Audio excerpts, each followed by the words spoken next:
Good morning. Welcome back to Pearson Promotional, and I am Art Pearson of Pearson Promotional.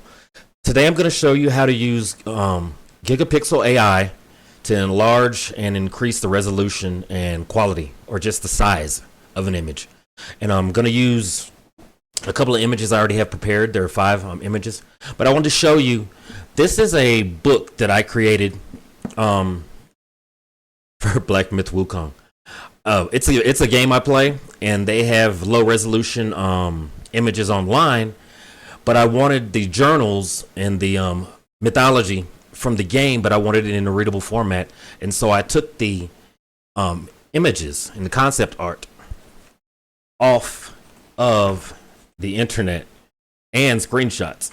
Some of these were screenshots from the game, and I increased the resolution so that I could read them at my leisure. I was flying. Me and my wife, we had a trip for our anniversary and we were flying, so I had a lot of time to read. So here we are. We're in Gigapixel, and you have the ability to rescale. So you can enlarge an image or resize an image by using, over here on the right hand side, you can see scale, or if I go by width, it'll give me the pixels that you have, because you can also pick pixels, inches, or centimeters, depending on where you're at. But for a lot of us, we need, if you're going to print this, whether it be an old photo or something, it needs to be at 300 ppi, or as close to. Anything between 155 and 300 will give you a better resolution than anything that's 96 or 92 or 72. 72 is typically what you'll see on Facebook or any of your social media, because those services have so many images that they have to go to a smaller size, and it's on the web, so it doesn't need to be high resolution all the time on the web, unless it's something that's viewed all the time. But just for sake of speeding up the internet and websites, they typically keep images very small, 72 to 96 pixels. So this is an old image of me, my father, my brother, and my uncle back in the 80s, and you can see the blue shag carpet, right?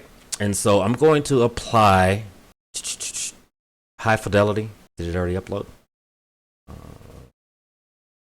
So art, still a little frosty, right? Like it's not clear. So I'm going to use high fidelity as my setting, and then I'm also going to do face recovery, and I'm not quite a fan of that one, so I'm going to go with standard. Let me see. So on the left, you'll see my father, and I'm zoomed in quite a bit over here. Where am I at? 165, almost 200%. So you see my brother, then you can see his face, and then me, my father. And I'm very zoomed in because I wanted to. But also, if you look at the carpet, I have no idea why Dad had a carpet back there like that. He has something standing on it, like, but you can see the texture in the carpet. And there are different settings. You can use standard V, and that'll give me a little better. And these are one of those pretty bad examples. People have old images from film and things that they had way back in the day. Just old images. Let me see.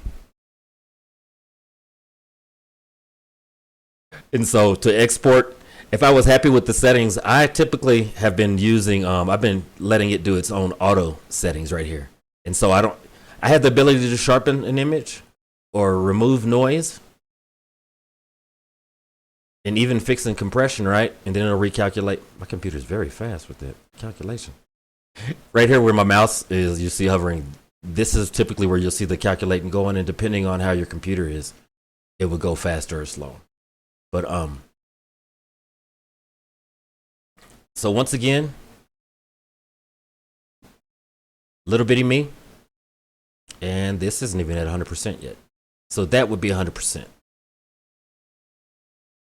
And this is not going to the marks and scratches, and that's a different software and technique you use to remove some of these watermarks or water damage from photos. All I'm showing you here is how to enlarge an image that's very small and then bring it up to scale so that you can either use it for print marketing, just printing personal photos, like whether it be Walmart, Walgreens, or something like that. It's just a 1 hour Photoshop. And so I do a lot of gaming online. I have a gaming channel as well. And so sometimes I have to use images as provided so I can make my the thumbnail that you see on YouTube or whatnot, so that people are clicking and know what the video is about. And those are always poor quality because you'll see all the pixels here, whether it be Facebook, Instagram, Pinterest. You'll see them all the time, and these are called pixels or cubes, but they're pixels. The image is pixelated. It's leaving artifacts from being stressed or strained and blown out of proportion. So for things like this, I typically do like art, and you can see one side of the beast, cubes on this side,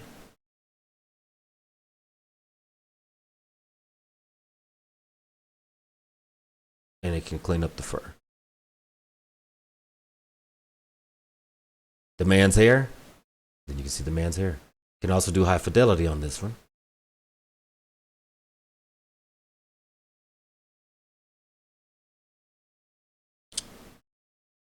And standard.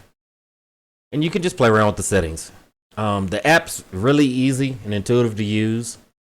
Doesn't have a lot of limitations. This is a animation or a cartoon, so doing face recovery on here wouldn't do too much for you. I've been using Gigapixel for 3 years now. We use it frequently. If there are any questions, please leave comments, like, share. If this helps you or can help somebody else that you know has this that they're trying to solve for. And once again, this is Art Pearson with Pearson Promotional, and I appreciate you tuning in this morning, and have a great day.